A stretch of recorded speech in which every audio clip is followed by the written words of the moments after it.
Welcome to Rates and Barrels, Tuesday, May 21st. Derek Van Riper, Eno Saris here. Schedule's a little bit jumbled up thanks to the Memorial Day weekend upcoming. Britt Giroli out on assignment. We mixed things up with the Max Bay episode on Monday, so hopefully you had a chance to check that out. Max was a guest. Eno was the lead host. Shuffling chairs around here on Rates and Barrels. I did a really poor job, as usual. You're just think about how many more times I have hosted a show than you. My transitions, you could see them coming from a mile away. Just the long wind up. Yeah. 8.7 foot. At the end, I was just like, that does it for us. See you tomorrow.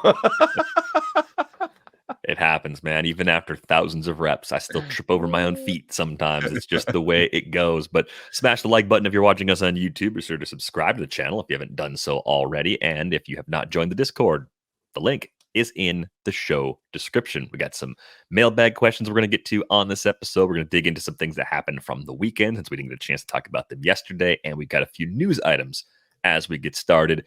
Garrett Whitlock, unfortunately, is likely headed for surgery. There's damage to his UCL. And unfortunately, Whitlock was going to be one of the better pickups of the weekend. We talked about him at the end of last week. It looked like he was going to return maybe today from the IL. Of course, that's all off the table. It's a bummer for Whitlock because I wanted to see what happened if he came back and pitched well this year. But the other related question now is that the Red Sox have to rely a lot more heavily on Cooper Criswell. This keeps the door open for him in their rotation. And we've talked about the Red Sox as a team that have dialed down their fastball usage, right? They've really gone away from fastballs.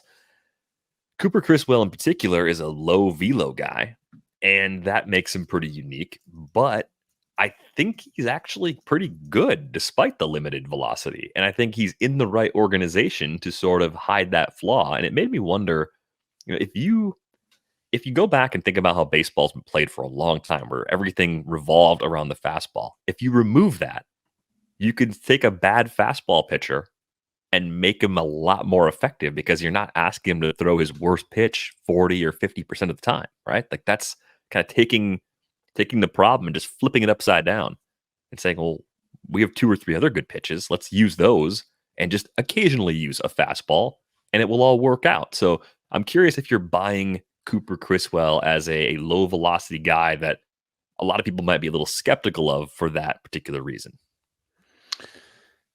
Yes and no. What I like about him is that his sinker has great movement on it despite being 89. And so it is a little bit harder to square up than maybe your average 89 mile an hour pitch. I do love the amount of break, 19 inches of horizontal break on the sweeper. Just, huge movement patterns here from him. One sort of caveat that I have is that the thing that sets up everything else is still the fastball, and it's not movement. It is maybe sitting on it. What it is the velo sets the tone for what the batter can do with the rest of the pitches. Mm-hmm. And so at 89 miles an hour, you basically just have an extra half second or whatever to appraise what the pitch is that he's throwing.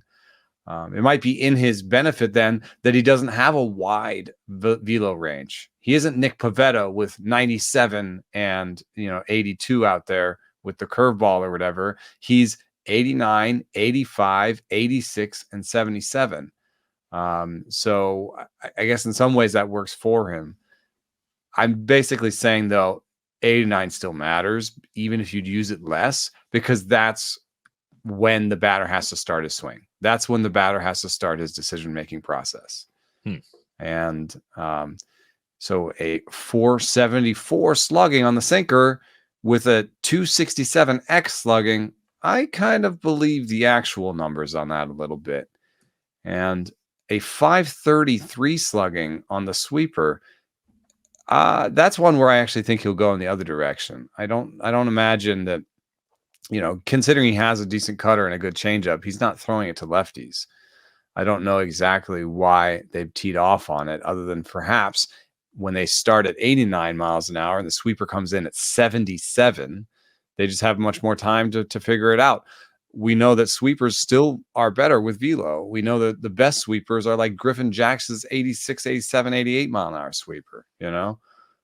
So something that's 77 is going to suffer from the velo. But sum it all up like Stuff Plus does, and he is a lot more interesting than you might think if you just looked at velo and pedigree. Honestly, he has no pedigree.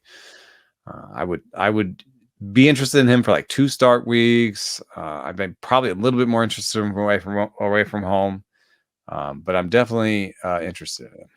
I mean, he's going to beat the projections, right? I mean, the projections are brutal. Steamer is the most optimistic at a 4.56 ERA and a 1.36 WHIP, but Zips is up over 5 for the ERA.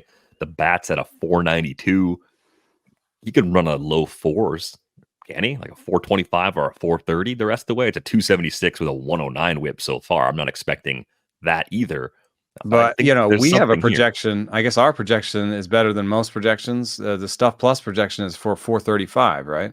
Yeah, that makes sense. Like that's kind of where, if I'm just looking at the page, absent of any other information of just looking at what he's done, I say, okay, yeah, 4.35, that feels about right. 4.38, for example, Right, there's going to be a home run problem when you're operating with sub 90 velo. That's going to happen. But he doesn't walk anybody.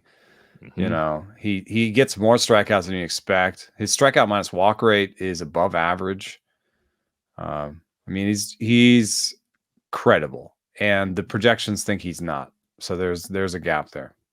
Yeah, seems like a guy that should be more rostered in auto new, and I think now that we have the Whitlock injury news, Cooper Criswell will become a little more popular in those deeper formats. But I think you're right. For the majority of leagues, you're focusing more on the spot starts and those 2 start weeks. Quick injury news item from the Rays. Zach Eflin to the IL with back inflammation. I saw this and just said, hey, at least it's his knee. He's had a lot of knee trouble throughout his career, so this seems like a relatively minor thing. And the Rays are going to get Ryan Pepio back from the IL to likely take that place for Eflin. So it doesn't sound like a major problem for him for now. We'll keep an eye out to see if we get any updates that suggest that things have taken a turn for the worse. Let's move on to Edwin Díaz, though. A question here. How long will his role be fluid? The recent struggles of Edwin Díaz have opened the door for Adam Ottavino, possibly Reed Garrett, to get some saves for the Mets in the short term. I keep looking at this and thinking maybe it's like when Josh Hader was acquired by the Padres and hit a few bumps that year. I think that was in August. Kind of righted the ship by the end of the season, and mostly until the beginning of this season had been the Josh Hader that we came to expect. Is that what we're going through right now with Díaz? I mean, we're going to be talking about Edwin Díaz at the All-Star break and saying, hey, he's back, he's the Mets closer again, and things are clicking, or do you have some longer-term concerns based on how this season has started for him? He doesn't have the very top-end stuff that he had, but, with the 114 Stuff Plus, you'd still expect him to be better than he has been so far. And one thing that I do think that Díaz and Hader have in common is they lack command. Mm-hmm. And that's what I saw in the year that Hader kind of lost his job, was just the command got so bad that's how he lost his job. That was the mechanism. And I did talk about this with Cal Quantrill this last week. My pet theory that it's easier to replicate stuff on the mound than it is to replicate command. And so therefore, when you have a smaller injury or you're still dealing with some soreness or pain in some area, you might still throw 95. You might even be able to get the shapes that you got before, but you can't place it as well because it's that kind of everything feels good, that final little bit. There's some evidence for that, which is that command goes away before stuff within one outing. And so that's like the role of fatigue. And what is fatigue but sort of nagging type bad feeling? And Quantrill said that the reason why he has largely the same arsenal that he had before, so this new splitter, which is pretty good, and he's having more success this year, is his shoulder doesn't hurt. His shoulder hurt last year with Cleveland. And so, that's something that I don't even know how much time he lost for it, but that's something that was bothering him. So I would say that this is related to the knee and that it may take until next year. But I will also say that the other options in this pen, may look really exciting. But one thing that Reed Garrett does that always makes me nervous in a closer is 50% sliders and a 27% use of fastballs. And I know we just came off a conversation. We talked about like what starters can really turf the fastball. But if I have an old school bone left in my body, that it's that I want my closer to have just a great fastball and be unafraid to use it. Robert Suarez profiles as like my kind of closer. Here's the fastball over and over again. You can't do anything about it. Thank you. Good night. Game over. Not slider, split finger, slide. Oh, fastball, slider, split finger. I mean, generally, yeah, it seems so much easier to have the feel for your fastball. Like you lose the feel for the breaking stuff easier. And if that's your bread and butter, then things can unravel very quickly in those spots. But Reed Garrett is really strange. I mean, this guy has come out of absolute nowhere. Great story. 31-year-old 16th round pick back in 2014. And you look at the mix, he's got a sweeper, he's got a slider, he's got a split finger, he's got a four-seamer. They've got him down for 7% on sinkers as well.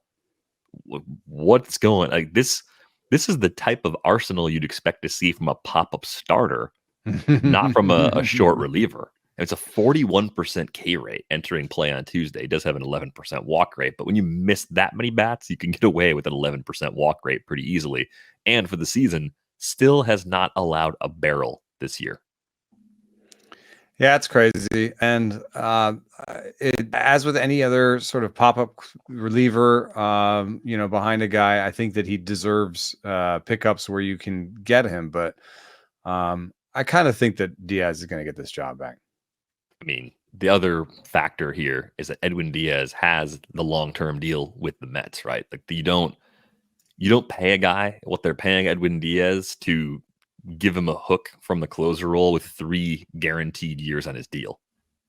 Yeah, Díaz does have opt-outs actually in his contract too, but he has to be pitching very well, I think, to actually do that. But the stuff has only declined a little in terms of velo. I think there is a pretty simple reason to be excited about Edwin Díaz still. He's bounced back from a dip like this before. On paper, it looks a lot like what happened to him in 2019, his first season with the Mets. Because that's what happened to the velo. The home runs jumped up that year. ERA went up north of 5. That's true. That was the last year he was 97. Yeah. That to me is where like, oh, okay. Well, he was younger then, so it was easier to bounce back and put all the pieces together. But I think this comes back to the injury. I think I overlooked it or downplayed it. Knee injuries in particular, between Rhys Hoskins and Gavin Lux with their ACLs, the patella tendon injury that Diaz had. I did not worry about knee injuries at all. Because you're just so conditioned to think shoulder, arm, elbow. That's what I'm worried about with pitchers.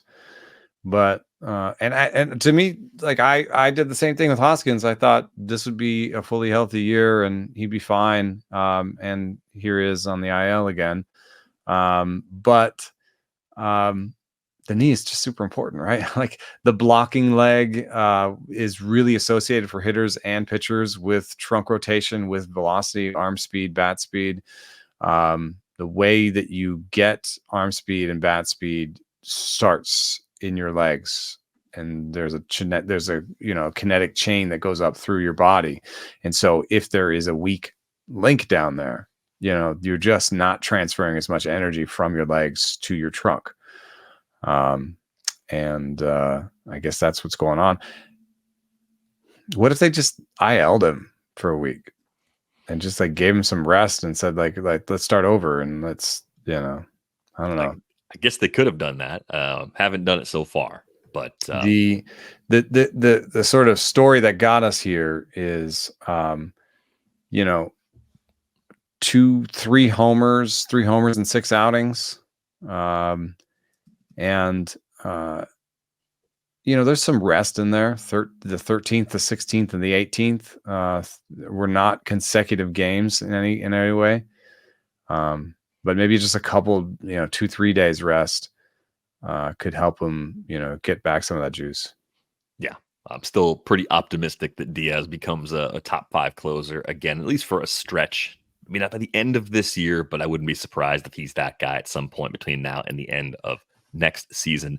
I think I do like Garrett a little more than Ottavino as the short-term option, but I don't think you're getting a lot of mileage out of either one of them because, as you suggested earlier, I think we're talking about this as a matter of weeks rather than months for Diaz to work his way back into the ninth and out of the fluid role that the Mets. Yeah, what happens if he just shuts down, like 2 or 3 teams in a row in the 8th inning? There would be some powerful inertia to get him back in there. I think so. I like why wouldn't there be at this point? A lot of great mailbag questions came in, and one of them is about Luis Gil, who pitched exceptionally well over the weekend, having a bit of a breakout here now that he's healthy again in 2024. It's a big one for the Yankees. 31.2% K rate now on the season. That's 62 Ks in 49 innings, good ratios, and a good home run rate so far, too, which I think is maybe the part of his profile that I'm not entirely sure about, given the home park especially. But the projections have started to warm up on Luis Gil quite a bit. You see some sub-4 ERAs, you see some decent whips, and you see big strikeout numbers. I think the general question with Gil is this different than someone like Edward Cabrera? Like, you see the 12, 13, 14% walk rate, and you wonder, how long can someone get away with that many free passes? Like, my answer is a long time if they strike that many guys out and don't give up homers. But if you don't trust them to keep the home run rate as low as it's been, that's where things could slowly start to unravel. And the specific question we had came from Peter. Good subject on the email too. Luis Gil Mesh. Luis Gil is a 2-pitch fringy starter with a nasty fastball and slider and bad command. This year, he's throwing his changeup more than his slider, with opposing batters hitting just 122, 134, 146 against it. Change's vertical and horizontal movement seem unremarkable, and the stuff plus number is a 96. But it also hangs out in that 91 to 92 mile per hour range, hitting 94 or 95 on the high end. Peter's question is, isn't it all a little weird? What do you see? And what do you think the Yankees see that have led them to favor the change over the slider? The times that I've watched Gil, he's used the changeup almost as a freeze take pitch. It's been a pitch that I think, because he is so vertical with his other pitches, the fastball and slider, and then he has this much more horizontal changeup. I think the swing rate on his changeup is 41%. The swing rate on his four seam is 47%. The swing rate on his slider is 45%. So they're not swinging at it as much. The whiff rate is the worst of his 3 pitches on the changeup.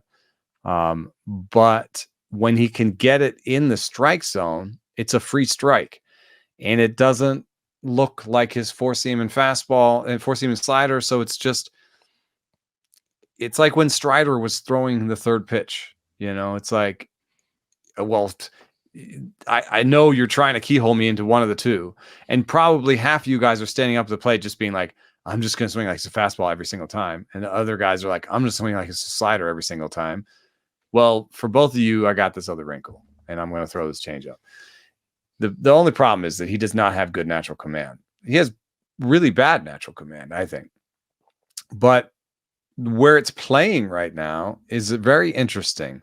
I called up all starters this year, and he's in the bottom 30. I had no. Let me just put I'll put 10 innings on here. So now Gil is 16th. He has a 16th worst location plus. That sounds bad, and it is. But who's he next to? Marcus Stroman, Ryan Weathers, Kyle Gibson, Jose Soriano, and Bobby Miller. So 95 seems like maybe this place you can live without as many consequences if you have great stuff. But we've watched Jose Soriano kind of have these starts where like, oh, yeah, it's happening. And then you're like, oh, I don't know if it's happening. We've watched Weathers make us look like fools with his yo-yoing. We've watched Kyle Gibson throw amazing games and then terrible games. Christian Scott has a 96. Freddie Peralta has a 96.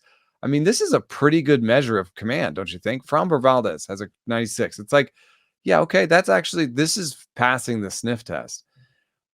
When it gets worse than that, Joe Boyle, 88. JP France, 90. Tristan McKenzie, 90. Christian Javier, 92. Soroka, 95. These guys have it worse.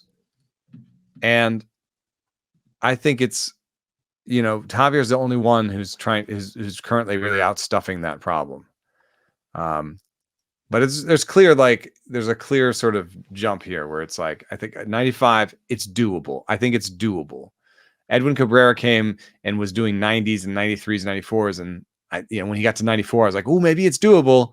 Hasn't quite been doable. So I think I would just describe Luis Gil's command as doable.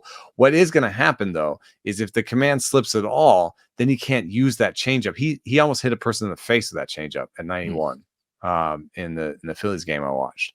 So, if he loses that ability to get called strikes with that, then it pushes all sorts of pressure on his four-seam fastball command, right? Because then he has to get strikes with the fastball to use the slider. So it's like, a long story short, like right now we're like, oh my God, why isn't he ranked number 10 for you in your rankings? Like, why aren't you making every podcast about how great Luis Gil is? And my answer to you is, it is the walk rate, it is the command, and it is something that you should think about even as he strikes everybody out, because, he's at the barely tenable portion of the command spectrum. Yeah, it's really interesting, because if the slider command were to get better, that would take some pressure off of the changeup too, because he'd go to that second pitch more often instead of having to throw the changeup. I also wonder how surprised teams are. I mean, it's in the scouting report now. Like, I wonder if they have a counter adjustment to the change being a bigger part of it, since he was such a heavy 2-pitch guy previously.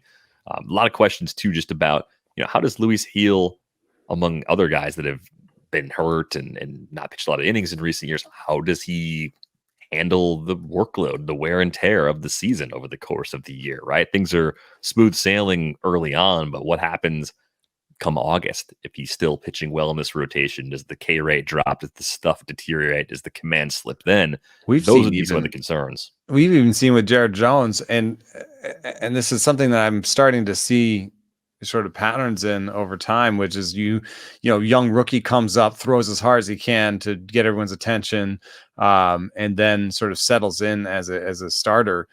Jared Jones was like a 133 stuff plus when he got into the league, and I'm doing rankings right now, and he's one of the biggest losers in stuff plus, but he's down to 125. Like, don't cry for me, Argentina. So, I just feel like with Gil, there's some of that risk. Also, what did he top out at? He topped out at looks like around 100 innings in 2021, and he's already got 50 under his belt now.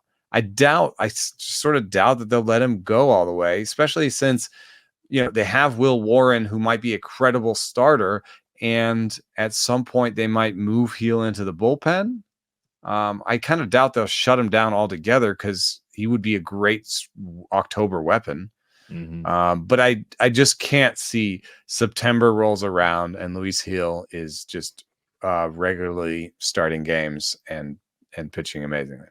I think the other key to all of that, of course, will be Garrett Cole getting back from his injury eventually, right? If you have Cole back and everyone else holds up physically, then you have the luxury of reducing the in-season workload of Luis Gil and trying to get to a number you're more comfortable with, and then next year giving him a full run as that number 5 starter. Maybe he turns into some sort of piggybacker that like is ready to they stays on the roster, long reliever, but like one that if they need Rodon needs something, or if they need to skip a start, Gil's there. So I think it'll be hard for them to demote him see how good he's pitching, but it may not be a super fantasy friendly role that he ends up in.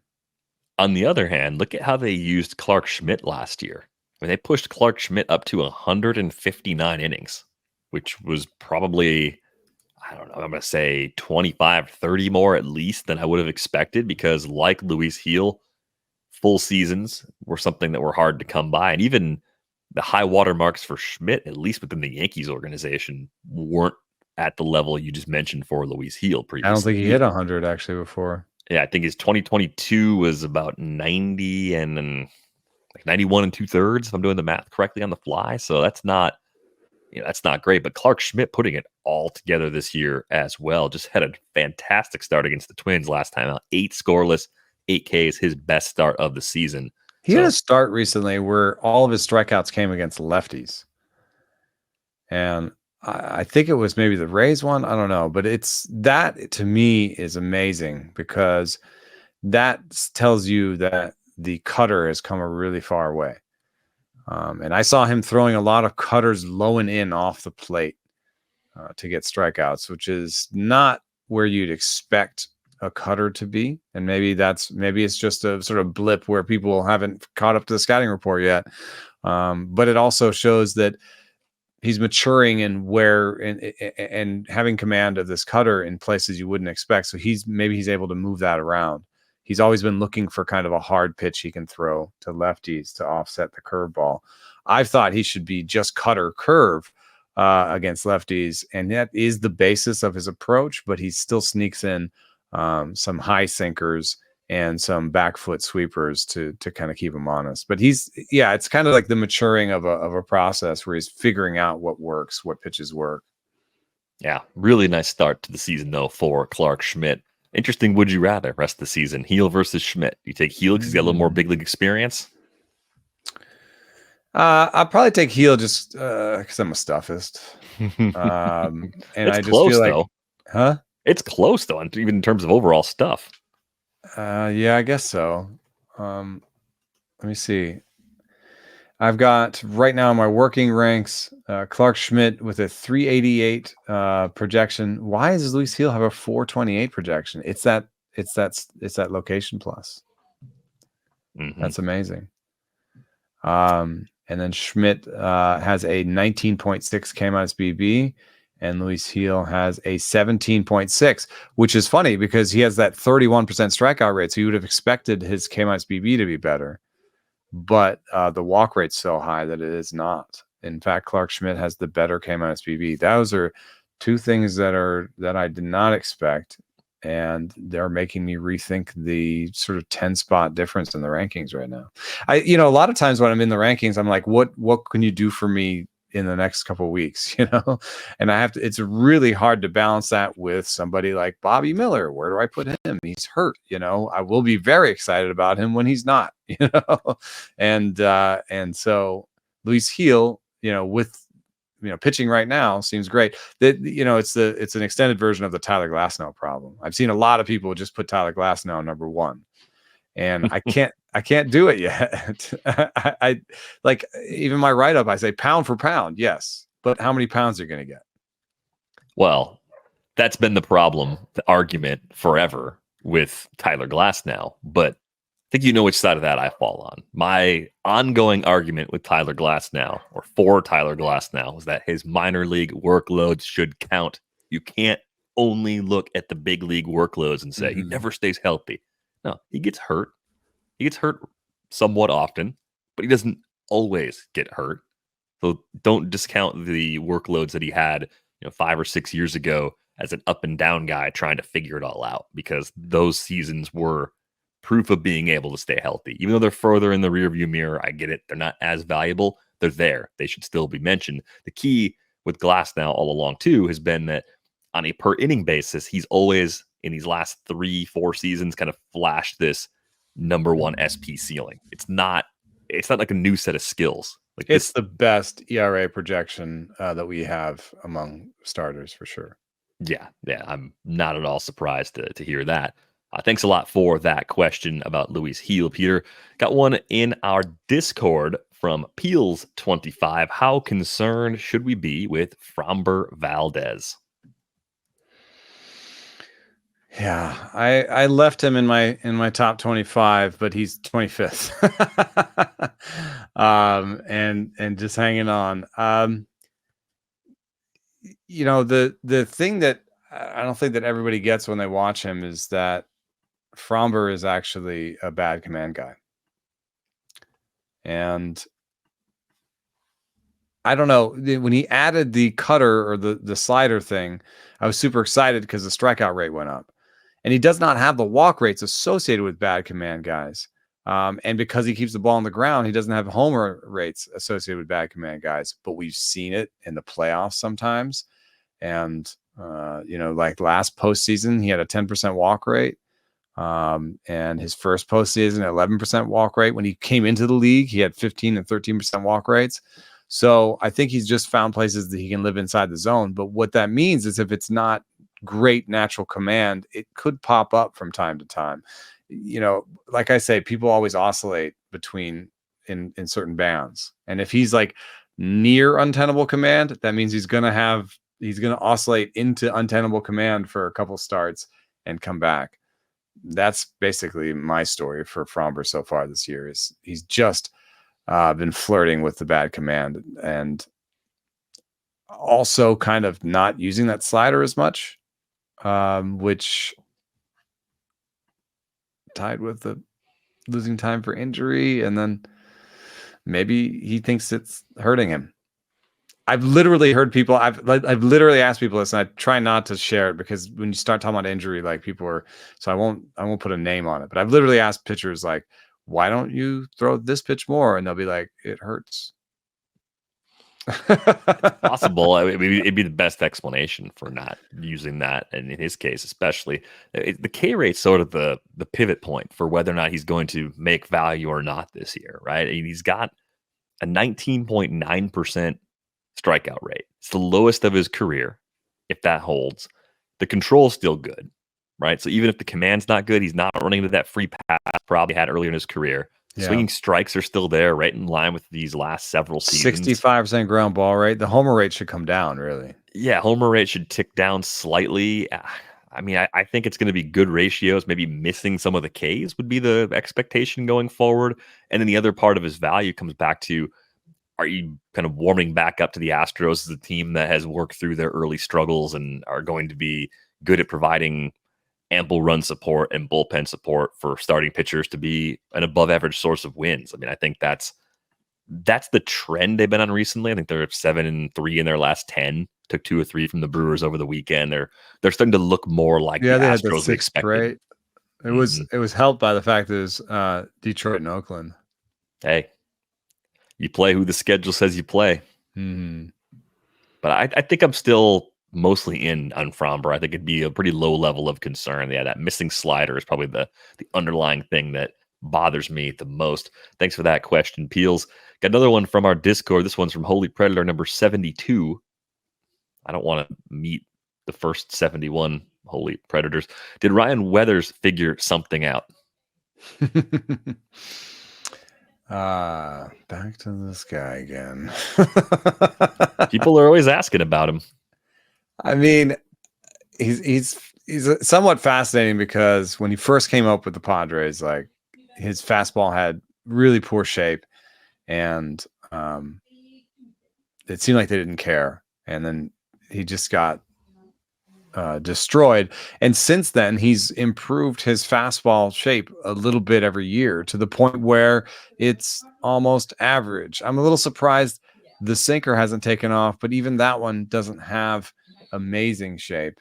But at this point, what he's become is a true 4-pitch pitcher that has more options and has used pitch design to sort of coax the best that he can out of his pitches. Right now, he's getting the best horizontal movement on all of his pitches while also getting the best vertical movement on this 4-seam fastball that he's ever gotten.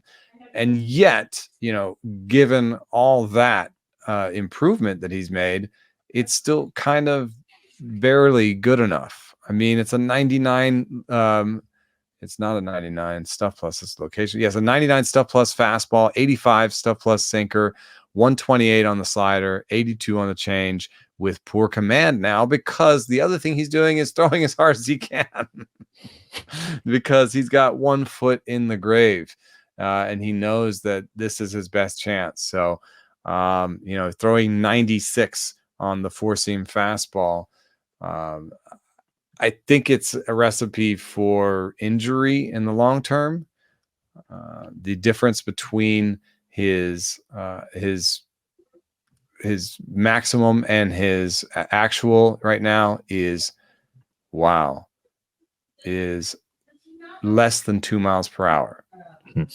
So that's small. Yeah, it's really small. Like the golden number that we've heard from ASMI and their studies is you want 3+. 4+ is great. Derek Jones is actually at 4. I saw in our podcast we were choosing your fighter. So Ryan Weathers is at 2. And I don't think that's really good for him, for also somebody who's had issues in the past. So I don't know. For me, Ryan Weathers is somebody I would never trade for him in a keeper league.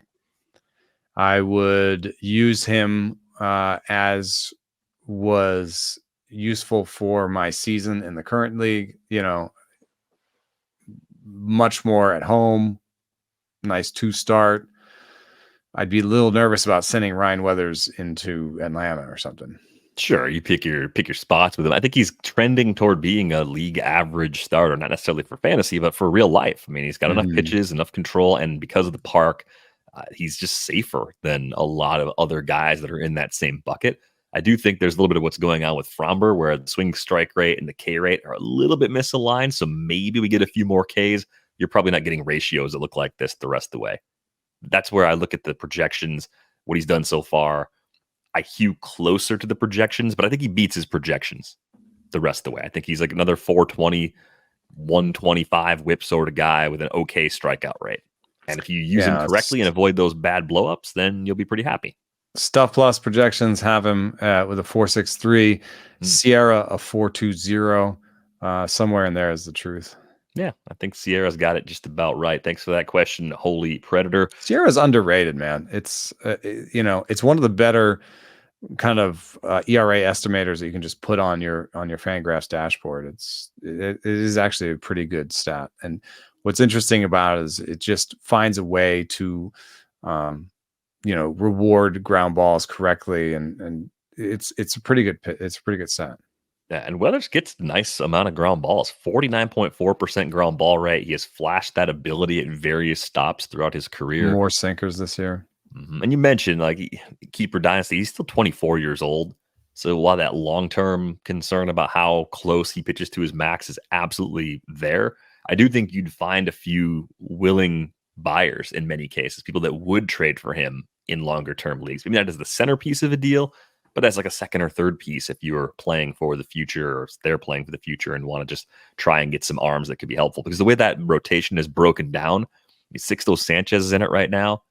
So even if Max Meyer starts pitching well at AAA, Sixto probably gets bumped he can first. Keep his job, yeah. Trevor Rogers could get bumped first. They could go to a 6-man. So I do think job security for Ryan Weathers is much, much higher here in late May than I would have expected back when the season started. Here's a fun thing. He has the best Stuff Plus in the current Marlins rotation. Okay. Great result. Great Stuff Plus. No, not great Stuff Plus, but the best in the current rotation. Hey, I meant compared to the rest of that group. That's all. Let's talk about trading starting pitcher depth. We had a question from Rob. He's got a lot of quality pitching. It's a 15-team league where he's got Glasnow, Kirby, Gallen, Seth Lugo, Cutter Crawford, Clark Schmidt, Taj Bradley, and a bunch of other useful depth pitchers. Clearly has been listening to Rates and Barrels and stockpiling guys we like. And this happens once in a while. You get good fortune on the injury front with pitching. You hit on a few late options, and you're the team that everyone is coming to looking for pitching. And usually in this case, even though you hit on a bunch of pitching, you don't have perfect health and perfect quality up and down your group of bats. You tend to line up pretty well for trades. And this is a keeper league too, so that complicates things a little bit further. But what do you do in a situation like Rob's, where you've got this really good group of pitchers that you like, that's performing? How do you decide where to trade from when you have depth like this knowing some of these guys are going to bring back a lot less than others. You know, the Dean Kramers and even the Cutter Crawfords bring back a lot less in a trade than even, you know, a Taj Bradley. And then, of course, there's a huge jump up to the Gallen, Kirby, Glasnow group. So where do you find you get the most bang for your buck trading out of that depth? Yeah, I think I would try to use the quantity on your side to up the return for a mid-tier guy. So could you get a decent return for like Lugo, Kramer, and Gray? And does that make you nervous? Of course it should, but it also opens you up to keeping a currently healthy rotation that's full of studs while working on the wire to replace the guys that you just turfed. You know, do you want to potentially give up somebody that is a little bit more exciting to get a better bat? I put Cutter Crawford in there, like a Crawford Lugo combo, which seems like it would knock something loose. If you really wanted to trade somebody for a stud, I could see doing it with Bradley. I don't know what it is. It's a great fastball, but I don't know that he has great feel. And that's something that I just had Kyle Quantrill, semi yelling at me about for 15 minutes was pitcher feel. And, you see this last start where he just goes out there and he's just amazing. He struck out 8 of the first 9 batters he saw against Red Sox. That's cruising. And then he gave up 2 homers and 4 or 5 runs the next time through the lineup. And it's just like, there's something there that annoys me. It's, and also, you get this year where he's okay. He had last year and you're like, okay, well, he's just breaking in, just feeling his way out. Then, I think like a long-term stud, like a Kirby. Think of Kirby. Kirby comes, he debuts, he's fine. What does he come back next year? He says, I'm going to throw my slider 90. Guess what he does? He throws a slider 90. What does he come back the next year? He's like, I throw a knuckleball and a splitter now. That's the kind of progression I see from someone who kind of continues to innovate and stay ahead of regression. I didn't see like Bradley came back. He's like, yeah, I'm throwing these pitches still. I don't see like the cutter's a little bit harder. That's about it. Well, and there's still the up and down job security created by the Rays pitching depth, which as they get guys back, Boz, Springs, adds more questions about how they'll use someone like Bradley in the short term. A couple years of options and stuff, So yeah, if you're playing for this year and you find that you're going to get a nice return for Bradley, that's going to help you right away. Then I think he makes sense as one of the longer term guys that you'd move. I think of the big 3, Glasnow, Kirby, Gallen, I think Zach Gallen would be the guy you would trade 10 times out of 10 as long as you're getting the value you're expecting to get back. Right? You've had some concerns about Gallen that kind of go back to draft season. Yeah, and it's interesting. We had another question here, which I'm just going to cannibalize really quickly because we do have to get to some other stuff on the rundown. But we had a question about, stuff plus potentially misidentifying, the situations in Arizona. I would say that right now, where we are in the season, you can start to look at things like location plus. And pitching plus. I would say that Ryan Nelson continues to be someone I do not understand, continues to do stuff that the model loves and continues to not strike anybody out and not get anywhere with his ERA. So I don't know about that. But Brandon Pfaadt, having above average stuff plus and above average pitching plus, I think he's in the midst of figuring it out. He does have a mix that works fully against righties, and not so much against lefties. But I think he's a little bit like Clark Schmidt, where he's like figuring out how to get out lefties. Now Slade has a 101 stuff plus and a 105 pitching plus, but his stuff has actually been falling off. And if you look over the last 14 days, he has a 99 stuff plus and 100 location plus. And in the last 7 days, that's down to a 90 stuff plus on the fastball. So, and 100 location plus. So He's a little bit of a guy that like was throwing as hard as he could at the beginning of the season and is doesn't necessarily have the feel on his breaking balls. 91 location plus recently, and on his slider. So when he can't land his breaking balls for strikes and he has to go to the fastball, that's when he loses. So he has good stuff on the secondary stuff, but he can't command them as well, and good command on the fastball, but it's not as good stuff. So I think even within the model, you can kind of see how Slade has some upside, but may not figure it out. Whereas Fott and Gallen's stuff plus is his velo is actually just come up. You know, he had a bad velo phase at the beginning of the season. It's come up. But what I do think, what we saw in the bad velo phase from Gallen was that the strikeout rate wasn't there. He has feel. So that might be a reason to not trade him. But at the same time, when you see a velo dip like that and then he gets back out of it, I feel like next year we'll see the velo dip again and he won't get quite as far out of it. And then we'll see the velo dip again and he won't get out of it. You know, so sometime in the next 2 years, Zach Gallen will be sitting 92.5. And you think that's when it's going to unravel a bit more? I think so. I just don't think like going against the Dodgers 92.5. I mean, you can have 4 pitches, and good feel, but it's not usually the way. It doesn't usually turn out good for you. So I think maybe Gallen's the one. The other argument, of course, is just Glass now because of health, but sure, we already sussed through that one real quick. I mean, hey, if you want the sun, the moon, and the stars, you want a first round bat back in the trade, then there's your path to get it, and you might still be worth it. I mean, like if you're getting a first round bat, like that is worth more than a first round arm. It is, right. I mean, you could make that trade. Glass now could win the Cy Young in the NL, and you'd say, I got a first round bat back. Like, I'm not unhappy. I got enough pitching. So, I mean, you have to have balance to win the league. So that would be the other approach. Even if someone really likes Tyler Glass now, I'm not against that because I think that rotation was deep enough where you could get away with it. Thanks a lot always for that trying to have my Rob. cake and eat it too. So what I would be trying to do is protect those top 3 guys, keep them, and trade from the lower end of my rotation. Yeah, I mean, you can try, but I think Taj Bradley's the name you circle and say that's the one that we're like, yeah, sure, you could like him and he could be good, but he might not be good right away, and you're giving up the future value. And Bradley and Cutter Crawford together is like that might knock loose a real nice bat. Yeah, give it a shot.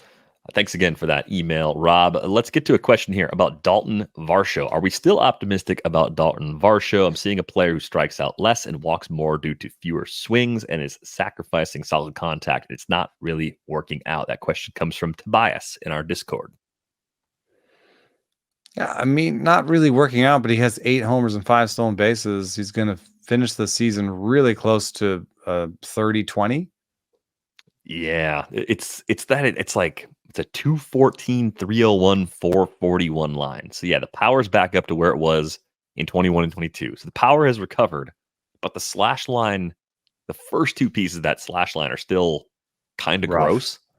And it's not like he walks. He doesn't. It's that 52% fly ball rate, which leads to a 232 BABIP, which he kind of has earned. Yeah, he's a fly ball machine. It's weird, though, because he runs well enough where even as a fly ball machine, he's a little unlucky right now in balls in play, I think, relative to his career norms, right? By 30 points of BABIP. So if you were just give him 30 points of BABIP right now, he'd be in the 240, 330 range with those first 2 numbers. And then with that power speed combo, you'd say, that's fine. That works. I mean, I think this is just... Even currently, he's 13% better than league average with the bat, which is kind of amazing. I think it's just proving that the higher water mark for average and OBP is probably what we saw back in 21. That kind of first air quotes full year. It was like a half season with Arizona. But the power speed combo is good enough and the playing time is stable enough because the defense is great, where I think he continues to chop his way through it. One critique I have seen of Varsho is that he might lag in runs and RBIs because of where he hits in the order, because he's not on base as much as he should be. So I think that's valid. And another part of that is that the Jays they're still not quite right as a lineup, as we've talked about a few times. So that's a bit of a limiting factor as well. But if you can look at the projections and say like, hey, look, it's more batting average than we're getting right now, similar power, good homer, good steal total at the end of the season, it's good enough to play in a ton of formats. It's I just ran year to date 15 team value in the auction calculator, 5x5, 5OF. Is that worth like $18 because the average is so low? Jeez, dude. That was pretty good. Is that what it is? 1750, and he's the 23rd best outfielder. Yeah. Yeah. I was just a little surprised by the thing because to me, he's been a valuable. Like I'm glad I have him where I have him, and it's worked out. But it is a little bit Schwaberian. It is. It was like less power, but more. Like, it shifts a couple of the categories to be a little more of a balanced roto profile. But it also makes it harder to own because he's still like one-handedly punting your batting average. Yeah, right. You can take one or two guys like this. You can't take 4 or 5. So it depends on how you build your team. Even if you take one or two, I would assume right now you are in the lower third of your batting average in your league. We should dig into that for a future episode since we're running a little light on time. Real quick, let's take a look back at where the money went this weekend. Luis Matos had probably the best week of his career going forward even. We like him, but 16 RBIs last week, 2 homers, hit 385, only struck out 1 time. So that juiced up the bidding quite a bit. We liked him. We still do going into the weekend. So he was on the receiving end of some pretty big bids, even in 12-team leagues, where initially I was a little bit hesitant to say that you definitely wanted to have him. Those are from 5 outfielder leagues, though. So he's going to play enough where I think it does make sense for him to have been somewhat aggressively picked up. The most frustrating thing that happens in weekly fantasy baseball leagues, one of the most frustrating things just happened on Monday. Joey Ortiz, who's in this nice run where he's playing really well, gets picked up in more shallow leagues, gets banged up on Monday, gets hit by a pitch in the ankle. Looks like he might need some time. We'll see if we get an official word. But what it makes me want is midweek IL swaps. Midweek IL swaps. Tout Wars has them. Very, very few sites offer this as an option. Tout Wars is playing on beyond like NFC's, like, you know, right, the Friday swap a guy out. That's at least a good step. Like if you can't get the midweek IL removal option because your league provider doesn't have it, if you can at least set another weekly deadline to change guys out, you have that built in that way. It's so frustrating to have guys get hurt and then miss a good chunk of a week or a full week in some cases. Man. I play in some leagues. Xander Bogaerts in like the 3rd inning of the Monday game. Yeah. Yes. The way to make fantasy baseball better for weekly leagues is to have a workaround for that. I think the midweek IL activation, we need that for the future. Guys that come off the IL can be put in. Guys that get hurt can come out. One shot, and you can't tinker with the lineup beyond that, but it's just fixing those things as they come around. Like that needs to be normal. One thing I do want to say about a couple of the names on this list, and not so much Joey Ortiz, because I really like Joey Ortiz, and I hope he's fine. And you know, if it is only a couple days missed, you know, don't drop him right away. Like I'd want more news on him because he's got a potential there to have a guy that in a full season would hit 275 with, you know, 18 to 20 homers and 5 stolen bases. So I think he's a pretty good player, and he has some defensive abilities, eligibilities that might be useful in your league. But I do have some shade to throw around on 2 of the 3 or 4 biggest names that were picked up. One, Luis Matos, like, I don't know what his deal is. I think he thinks he's more than what he is.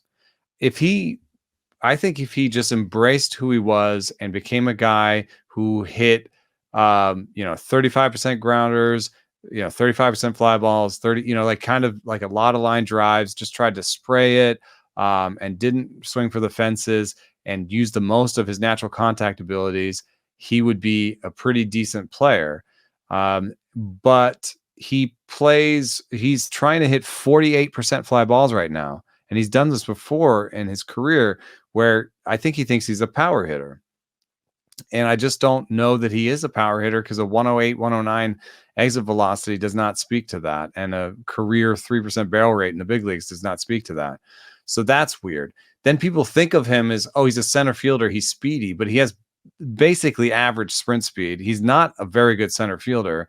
If they do find other options over the next few weeks, it may not be just, oh, it's Luis Matos all the way through. And he's not going to give you many stolen bases. So the Giants especially don't steal bases. So he's not getting plugged into a Cincinnati Reds situation where they're like, yeah, just go, they're going to be cautious with him. So yes, you're going to get a decent average probably, but he's going to make that average worse by hitting so many fly balls. It's not going to be a Luis Ariz, 300 average. He's going to be a lot like Jung-Hoo Lee with maybe a lower batting average. And so I don't know. Some people did some really aggressive bidding there. The other one that I was really surprised about was Miguel Vargas. I mean, people were putting some serious coin down because Miguel Vargas came up, but I think it was a short-term platoon replacement for Max Muncy. That was kind of the corresponding move as I saw it, and he's played once since he was called up. So I don't think that Miguel Vargas is worth the money this week. Yeah, he's tricky for a 12-team league, especially. I like him more in the Ottoneu deeper mixed league, stash someone for the future, see what happens between now and the trade deadline, because I don't know if he's really a part of their long-term plan in Los Angeles. He might just be the return for an upgrade that the Dodgers get back later on. And with Vargas, too, the thing I liked was that he was producing at AAA, right? I mean, the quality of contact was there, but it was there last year, even after he got sent down with that finger injury.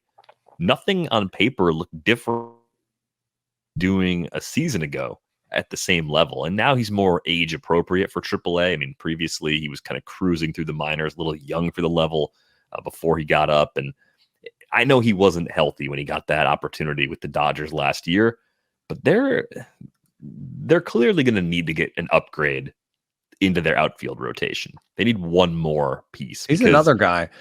If you have a 107, 108, 109 max EV, I don't think you should be hitting 48 to 50% fly balls. Like, that does not make sense to me.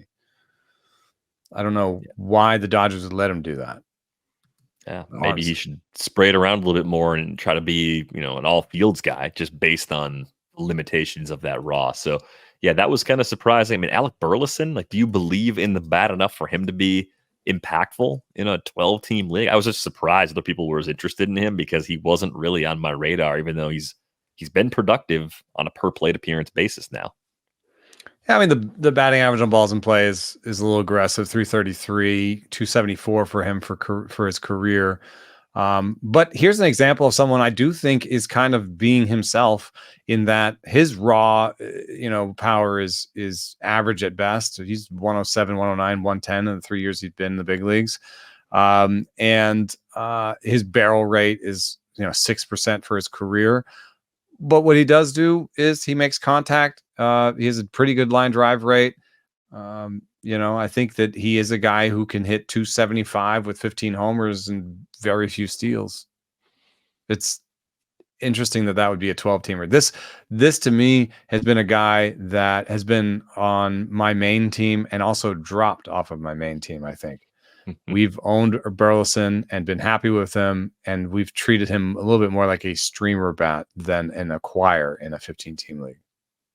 The other hitter that was a popular ad in 12s over the weekend is Jake Myers. He was on fire in that series against the Brewers. And, Chas McCormick has been hurt, so that's left the door open for playing time. Lil Perfido still striking out a little bit, but I saw him get his first big league homer last week. It kind of seems like he's making some adjustments and settling in nicely. I mean, you'll take a 333, 381, 436 start through your first 14 games, even with the elevated K rate. So the question I have for you with Jake Myers is, do you like the skills? And once McCormick is back, do you think this is just kind of a mess where everybody has a slightly reduced share of playing time?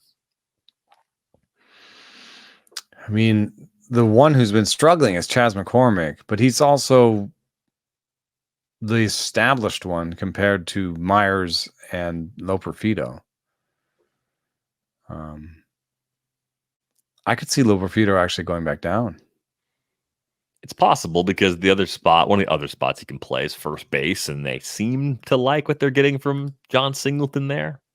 Yeah. But on paper, I look at what Singleton's doing and say, hey, like, I'm rooting for this guy, but that's the guy I would move on from of all of those guys. I'd rather have Loperfido playing first base. I think Chandler Rome's got a story coming about Jose Abreu being near ready for another look too. So like, that's your other complicating factor as far as the roster possibly squeezing someone off. Due back today, I think. Yeah. So all this is happening right now, and we're going to look like fools no matter what we say. I mean, Myers is going to stay on the team. Loperfido could go back down. Singleton is one of those things where he may just hang around, because if they do release him, he might get claimed at this point. He's played well enough that somebody else might take a shot.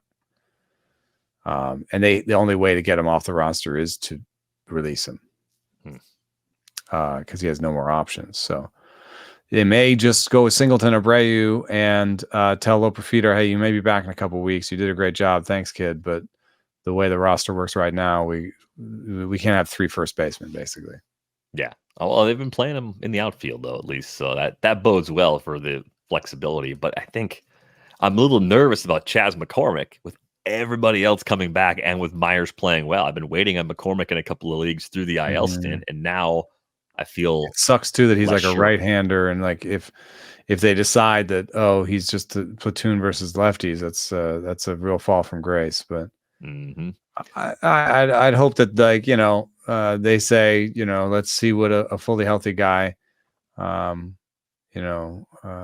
do, and give him a shot before we make that decision. That seems like the most drastic decision they could make out of the bunch. Let's talk about a few of the drops for a moment. James Outman was a heavy drop because he was among the players pushed off the roster by the Dodgers. I kind of liked the underlying numbers last time we looked for Outman, given his defensive value in center field. I was a little surprised that he got pushed down, but the production's been poor, to put it nicely.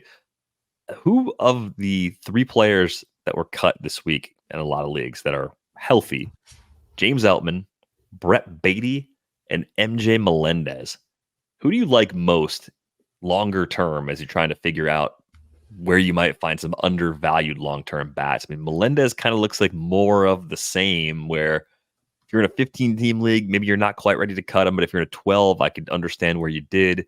With Baty, he just isn't getting to the power as expected. I thought there was a breakout coming. Maybe it's still in there, but I have less faith today than I did 3 months ago. And Outman, it's like, hey, if they don't even want him on the roster for his defense right now, he might be on the outside looking in the longest for playing time compared to these other 2. Yeah, I mean, the guy who's still playing, I'll take. Melendez is still playing. Yeah. He's heating up. He's 2 out of his last 12. The bar is low. Well, the one thing that's interesting on Melendez is that, like, max EV, barrel rate, his O swings up a little bit, but pull rate, like strikeout rate, everything but his walk rate and his BABIP are within normal variance of his regular approach. And I know he's pressing right now, and I've seen him, and he looks super lost. But there does become a moment, like a moment of clarity, where, like, maybe he decides, hey, instead of chasing my way out of the situation, I'm gonna take my way out of the situation, And I think just a few more takes could lead to some better ABs and get him on the path to, it may not be super exciting, but 240, a guy that would hit 20, and 5+ stolen bases over the course of a full season, which is definitely worthwhile in 15 teamers. I had the interesting situation of 2 teams at both being 15-team leagues, one dropping MJ Melendez and one picking him up. Um, but that's just what happens when your teams are one team's more desperate and the other team's doing better. I picked up Luis Matos in TGFBI for $31 despite my misgivings. And then I also picked up who did I pick up in this other league? I got in Barf. I got Jack Sawinski for $6. I'm still banging that drum. I wonder if Sawinski and Melendez can be the Spider-Man meme.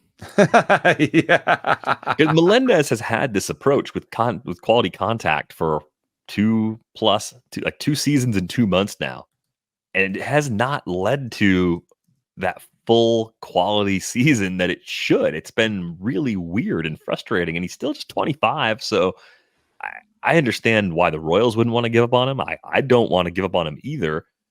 The Bat X has him at 240, 320, 437 for a rest of season projection. That definitely plays in a 15-teamer.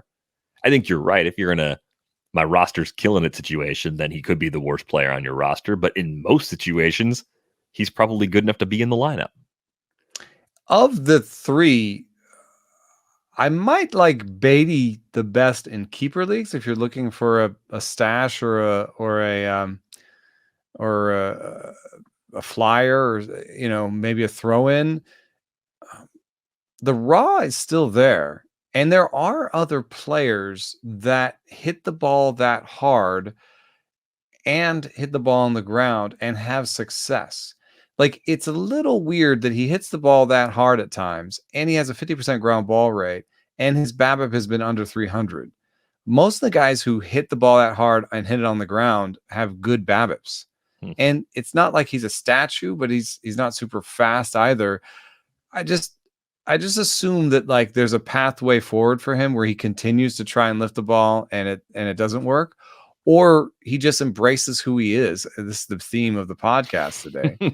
And he's like, fine, I'll just hit on the ground. I'm not going to hit 30 homers, but I'm going to make the most of this and have like a 340 BABIP. And there's going to be there's a way for me to sort of hit my way out of this. So just give me a guy who's hit the ball 114 and does not strike out a whole bunch and has okay defensive chops, and then I'll give him a chance on my squad. This is like, wouldn't the Rays love to put a claim in on Brett Baty? Yeah, it's interesting that the Mets might actually start playing Mark Vientos over him. Baty has improved a little bit defensively by most defensive metrics, so that's a good sign as far as and Vientos is a DH goes. By most defensive metrics. Yeah, I think you just gotta. I mean, and that's you can't DH Vientos because you got JD Martinez, right? So there may be a short term where Baty, but I would just keep an eye out for him. If he gets dropped in one of your keeper leagues. I might pick him up. And if that playing time lags for a few weeks in a keeper league, he'll be easy to trade for. He's already easy enough to trade for, but he'll be a throw-in probably in a deal at that point. So, yeah, a lot of players on the move, but I thought those were the more interesting drops.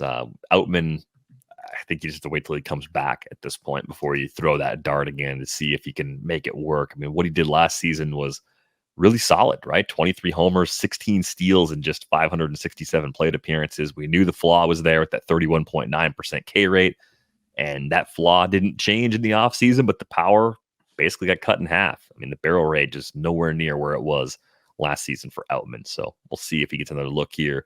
Maybe if Andy Pages continues to struggle, if he goes through a prolonged stretch and Outman's playing well at AAA, he could be traded too. I mean, this Dodgers team is definitely one that's not going to be cool sitting on their laurels. So no, if you're a team that wants some major league ready guys that the Dodgers can't afford to wait it out with, well, there's a few. There's Outman, maybe Vargas, Gavin Lux.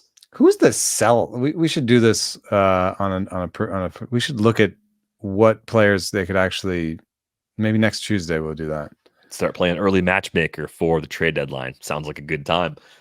Until then, if you don't have a subscription to The Athletic, you can get one at theathletic.com/rates and barrels. Find Eno on Twitter at Eno Saris. Find me at Derek Van Riper. Find the pod at Rates and Barrels. That's going to do it for this episode of Rates and Barrels. We're back with you on Wednesday. Thanks for listening.